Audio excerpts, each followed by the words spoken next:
We're finalizing the subclass updates here for our Theros coverage, with the only other subclass included in this book, the Oath of Glory Paladin. This was originally printed as the Oath of Heroism Paladin back in the 2019 Unearthed Arcana.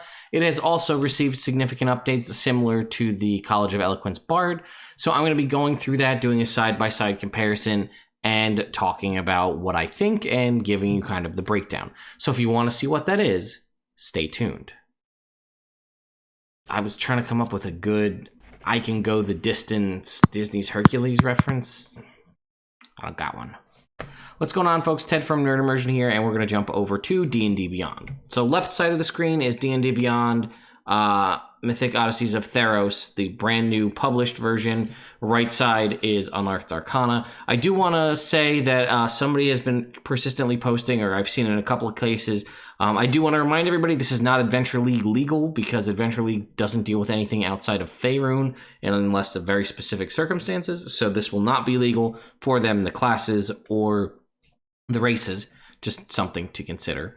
So let's take a look. So first up, I think they kept the, for the most part, the tenets are similar, but we're here to talk about the crunch. So let's talk about the difference in the spells. Originally, we got Expeditious Retreat and Guiding Bolt as an oath spell at level 3. We now have Guiding Bolt and Heroism. Kept Guiding Bolt, give us Heroism. Kind of makes sense. Interesting that the Oath of Heroism Paladin didn't have the Heroism spell, but the Oath of Glory Paladin does. At 5th level, we originally got Enhance Ability and Enthrall. We now have Enhance Ability and got Magic Weapon. That's way better because you're going to fight. I mean, if you're going to be a true hero out there fighting all sorts of evil creatures, Magic Weapon is probably going to find you a little more use than Enthrall. Haste and Protection from Energy at 9th level, that's the same. Compulsion and Freedom of Movement at 13th level, that's the same. And at 17th, we originally got Commune, which again makes sense in especially a deity, maybe demigod scenario. And Conjure Volley, they decided to swap Conjure Volley for Flame Strike, which is good, although for paladins, well, I mean, it's good for paladins because you don't typically have a lot of AoE as a paladin. But Flame Strike, getting it at 17th level when other classes have had it for a lot longer, seems like kind of a bummer, but, you know, you have to deal with it as what it is. So our Channel Divinity at 3rd level, we get 2 options like every paladin. We originally got Peerless Athlete, which was as a bonus action, advantage on all athletics and acrobatics checks for 10 minutes. I believe that is the same, but they added some. So as a bonus action for the next 10 minutes, advantage on athletics and acrobatics checks. You can carry, push, drag, and lift twice as much weight as normal, and the distance of your long jumps and high jumps increases by 10 feet. This movement still counts as normal movement. So they're kind of really playing up you being that I mean, Herculean is too kind of on the nose at the moment, but you know, that kind of hero, right? You can push yourself to be stronger, to be, you know, to go farther, to go the distance. And I liked how they kind of kept the main core of it and actually just made it better. Originally, you had Legendary Strike, which was as a bonus action, all of your weapon attacks for the next minute crit on a 19 or 20. That has been changed to Inspiring Smite, which I almost like a little bit better, as we don't really see a lot of things for any paladin. Sorry if you hear footsteps upstairs. My wife is very heavy-footed. But we don't see a lot of smite augmentation in any of our various paladin subclasses. So this was interesting. So immediately after you deal damage with your Divine Smite feature, you can use your Channel Divinity as a bonus action to distribute temporary hit points to creatures of your choice within 30 feet of you, which can include you. The total number of temporary hit points equals 2d8 plus your level in this class, which could be a maximum of 20, divided among the chosen creatures however you like. So it's anybody within 30 feet, and you could potentially be giving a maximum at level 20 of 36 temporary hit points divvied up however you see fit. So I like that, because I like that you are damaging people with your smites, but it's so inspiring what you're doing that it's bolstering your allies. I liked the concept of the crit on a 19 or 20. It's very powerful for a paladin. But I think I like Inspiring Smite better. It also helps to, not that you necessarily need to deter multi-classing, but it will definitely help to do that. So originally at level 7, you got Mighty Deed, and some of that is changed because of the way they altered the channel Divinity. But whenever you score a critical hit or reduce a creature to 0 hit points, you can choose one or more creatures that you can see within 30 feet, up to a number equal to your Charisma modifier, and they get one of the and all chosen creatures are affected by one of the following effects that you get to choose. The creature gains temporary hit points equal to 1d6 plus your Charisma modifier, or the creature must succeed on a Wisdom saving throw equal to your spell save DC or be frightened of you until the start of your next turn. Once you use this feature, you can't use it again until the start of your next turn. So it was a once a turn ability, but it was whenever you crit. So it's basically kind of keying off of the same things that Great Weapon Master do. If you crit someone or drop an enemy to 0 hit points, or sorry, reduce a creature to 0 hit points. So we won't even get into the shenanigans of like keeping a bag of bees or a bag of ants that you just crush one and then you can give people temporary hit points. But I like that it could work as a benefit for your allies or a detriment for your enemies. Now we have Aura of Alacrity, which is you emanate an aura. Let's see, your walking speed increases by 10 feet. In addition, if you aren't incapacitated, the walking speed of all allies who start their turn within 5 feet of you increase by 10 feet until the end of that turn. So I like auras. I feel like auras are a really powerful part of being a paladin. This one feels kind of weak. It's just a 10-foot movement speed bonus for you and a 10-foot movement speed bonus for your allies within 5 feet. And here's the other thing. It says the allies within 10 feet. And when you reach 18th level in this class, the range of this aura increases to 10 feet. I'm assuming that's a typo because the increase in the auras is not a subclass feature. That is a base paladin feature, which we're going to go look at right now, so I'm not making sure I'm calling myself a liar. But they only show it in the auras in D&D Beyond. It's not listed there in the player's handbook because it's kind of covered right here where it says aura improvements at 18th level. At the level, the range of your auras increase to 30 feet. So that's all auras increase to 30 feet. This one says range increases to 10 feet. Range of the aura increases to 10 feet. And it's, let's see, in addition, any allies who start their turn within 5 feet of you increase by 10 feet. But this is technically an aura, so the aura from, at 18th level states in the base paladin that it goes out to 30. This says that it's 10.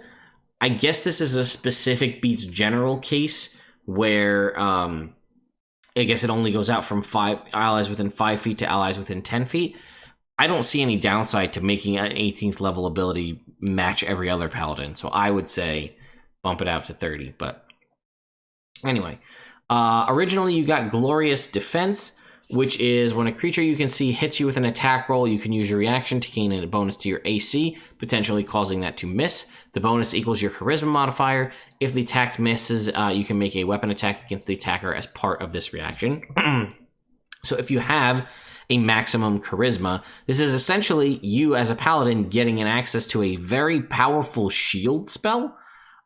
So you get to, again, it's a shield spell, I should say, versus one attack, but you also get to make a return attack. So someone goes to hit you, they do confirm their hit, you use a reaction to boost your AC, potentially up to your charisma modifier, which typical max is 5, right, if you have a 20 charisma.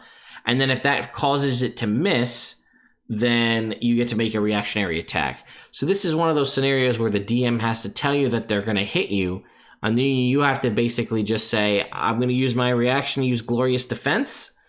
And if the DM says, all right, well, they missed, then you say, oh, cool. Then I get to use this ability, because as it's written, it says if the attack misses. So it doesn't sound like you're supposed to get the number to let you know whether or not it misses. I'm not entirely sure on that. But this did get a little bit of a boon here. It's now when you or another creature that you can see within 10 feet of you is hit by an attack roll, you can use your reaction to grant a bonus to the target's AC. Same as before, it's equal to your charisma modifier. And additionally, If the attack misses, you can make one weapon attack against the attacker as part of that reaction, provided the attacker is within your weapon's range. So they basically took the base concept of it. There's a little bit of a snag here, and I'll talk about that in a second. They took that base concept and now improved it to add it to your allies, which I do think fits this concept of the epic hero paladin. I like that concept, right? Because now this is the first time you're basically getting a shield another type spell. So rather than you just casting shield on you or glorious defense on you, you can now use it on an ally. And if you somehow manage to make the attack miss also, you still get to make the reactionary attack. But here's the kicker. You can now use this feature a number of times equal to your charisma modifier and get them all back on a long rest. Previously, in the Unearthed Arcana version, it was unlimited. Now it's limited to charisma modifier times per long rest. I don't know. I mean, I personally liked the original version.